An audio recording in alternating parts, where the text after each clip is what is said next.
Hello दोस्तों, आपका फिर स्वागत है।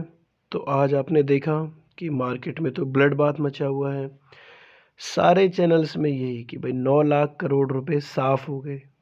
1000 पॉइंट क्रैश हुआ सेंसेक्स। निफ्टी 50 23,100 के नीचे निकल गया। कुछ भी सेक्टर हो, ऑटो हो, फार्मा हो, small cap, mid cap, IT, banking, metal, सब कुछ डाउन है। दुनिया भर के रीज़न बताए जा रहे हैं और जहाँ कहीं ना कहीं वो रीज़न जेन्युइन भी हैं। यूएस के साथ जो यूएस ने ट्रेड पॉलिसी लाई है, लोअर सेंटीमेंट है, बहुत क्वार्टर अर्निंग जो है वो गिरी हुई है, एफपीआई की सेलिंग है। बीएसई सेंसेक्स गिरा है 1.32%। निफ्टी 23,000 तक चला गया और आगे भी नीचे गिरने के इसके पूरे के पूरे चांसेस दिख रहे हैं। स्मॉल कैप, मिड कैप 3.45%, 3% तक गिरा। 10 लाख करोड़ रुपए स्वाहा हो गए शेयर मार्केट में एफपीआई की सेलिंग की वजह से। रीज़न क्या है? डोनाल्ड ट्रंप ने 25% टैरिफ इंक्रीज़ करा है, जिससे ट्रेड वॉर बढ़ रही है। और जो मेटल सेक्टर था, आपने कल के दिन देखा क्या तबाही, नाल्को हो, वेदांता हो, सेल हो, सब गिरे जस्ट इस टैरिफ बढ़ने की वजह से। और पहले एग्जेम्पशंस मिली हुई थी इंडिया को, अब कह रहे हैं कि हम सबको इक्वली ट्रीट करेंगे। तो ये मेटल सेक्टर को बहुत ज़्यादा प्रभावित करेगा और इकोनॉमिक पे इसका बहुत ही ड्रास्टिक इफेक्ट होने वाला है। और फिर उसके बाद आप देखो कि पावेल चेयरमैन है जो फेड के, ये मॉनेटरी पॉलिसी के लिए कुछ ना कुछ अनाउंसमेंट करेंगे। इन्होंने रेट कट लगाए, उसी को देखते हुए हमारी जो आरबीआई है उन्होंने रेट कट लगाए। जो मॉनेटरी पॉलिसी कमेटी है 25 बेसिस पॉइंट का कट करा। कहीं भी कुछ देखने को नहीं मिल रहा। ये जो 25 बेसिस पॉइंट है इसका कोई भी फर्क नहीं मिल रहा। बजट आ गया, सब कुछ आ गया। एफपीआई की ताबड़तोड़ सेलिंग है। एफपीआई तो छोड़ो, अब तो एचएनआई भी कूदा है। मार्केट से सबका मोह भंग हो गया है।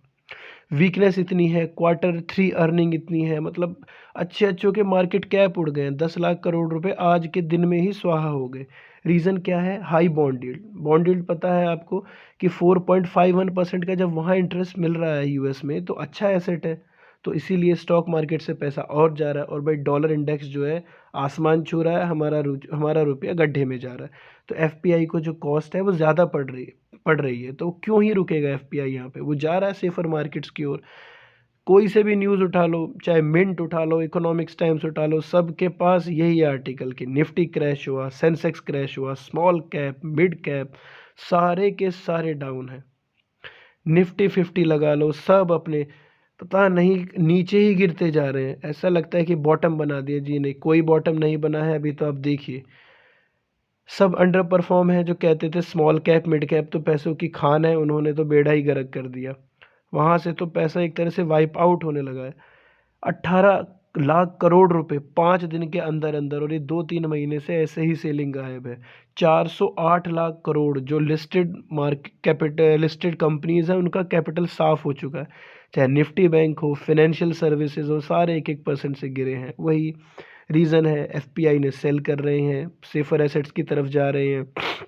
जो Q3 अर्निंग है कंपनीज़ की वो लॉस हो रहा है, प्रॉफिट डिक्रीज़ हो रहा है, एक्सपेंशन हो नहीं रहा, कंपनीज़ की ग्रोथ हो नहीं रही, प्रॉफिट आफ्टर टैक्स कम आ रहा है। तो फिर क्या ही मतलब, कोई इस कंपनी में क्यों ही इन्वेस्टेड होना चाहेगा? चाहे वो एफ डबल आई हो, चाहे एचएनआई हो, सब सब चाहते हैं कि हमारा पैसा कम से कम ग्रोथ तो करे। लेकिन यहाँ तो कुछ है ही नहीं। और ऊपर से ये रुपया संभलने का नाम ही नहीं ले रहा। आज 88 रुपये तक गया। तो एफपीआई तो यहाँ से जा रहे हैं, क्यों? क्योंकि उन्हें उनकी यार लागत बढ़ रही है। उनकी लागत बढ़ रही है, वो टैक्स भी दे रहे हैं। और उन्हें जो अपना रुपये डॉलर कन्वर्ट करने में उनमें वहाँ घाटा हो रहा है। पहले 86.84 था, अब 88 तक आ गया। तो इसीलिए वो यहाँ पे नहीं रहना चाह रहे। फिलहाल का परसेप्शन ये है। ओवर वैल्यूएशन है हमारी जो मार्केट्स हैं, हमारी जो इंडियन इक्विटी मार्केट्स हैं, इनकी बहुत ज़्यादा ओवर वैल्यूएशन है। तो इसीलिए महंगी चीज़ है। अपने जब तक रेट करेक्ट नहीं कर लेगी तो तब तक चैन तो आएगा नहीं। तो ये वही करेक्शन है। ये करेक्शन यहीं नहीं रुकी, आगे भी इस करेक्शन की संभावना है। अगर 22,800 का लेवल ब्रीच होता है तो समझो फिर ये नीचे 22,000 के लेवल ट्रेस होंगे और 22,500 के। अब देखो निफ्टी का चार्ट, क्या वन वे स्विंग लिया है नीचे, देखो बिल्कुल ही बेड़ा गर्क कर दिया। और फ्यूचर एंड ऑप्शन वालों के तो भाई तबाही। ये देखो यहाँ तक, ये 22,800 का लेवल कल ब्रीच कर दे तो फिर ये बहुत नीचे जाएगा। एफपीआई तो रुक ही नहीं रहे। ये देखो 1 डे में 1.32%, 6 मंथ में 4.6%। निफ्टी भी कभी भी आपके स्टॉक की चाल को नहीं बताएगा। निफ्टी आपको लगेगा यार 5% ही तो गिरा है, लेकिन अपने स्टॉकों की हालत देखो, आपको कोई 35%, कोई 40%, कोई 50% करेक्शन के साथ मिल रहा होगा। तो कभी भी सिर्फ ये निफ्टी एक प्योर इंडिकेटर है, इस पे भरोसा मत कीजिए। ये देखिए, यहाँ चढ़ाते हैं फिर गिर जाता है, तो ओवर वैल्यूएशन है। हमेशा अच्छे बिजनेसेस, अब बिजनेसेस ढूंढिए, स्टॉक मत ढूंढिए। ये देखो सारे मूविंग एवरेज, 10 डे, 20, 50, 100, जितने भी 200, सब भाई सब ब्रेक कर दिया इसने। और एक बेलगाम घोड़े की तरह मार्केट गिरी जा रही है। आपको फिर बता रहा हूँ, 22,800 लेवल ब्रीच हुआ, नीचे जानी है मार्केट। 1 रुपया मत लगाओ मार्केट में, अगर be on a safer side.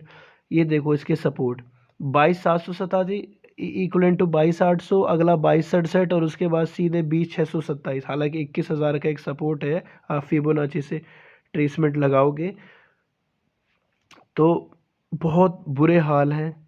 सिर्फ और सिर्फ एक ही एडवाइस है कि अपने पैसे को सेफ रखो। रिवर्सल की फ़िलहाल में कोई उम्मीद नहीं है, कोई छोटा सा रिवर्सल आएगा आपको ट्रैप करने के लिए आएगा। क्लियर कट इंडिकेशन ये है।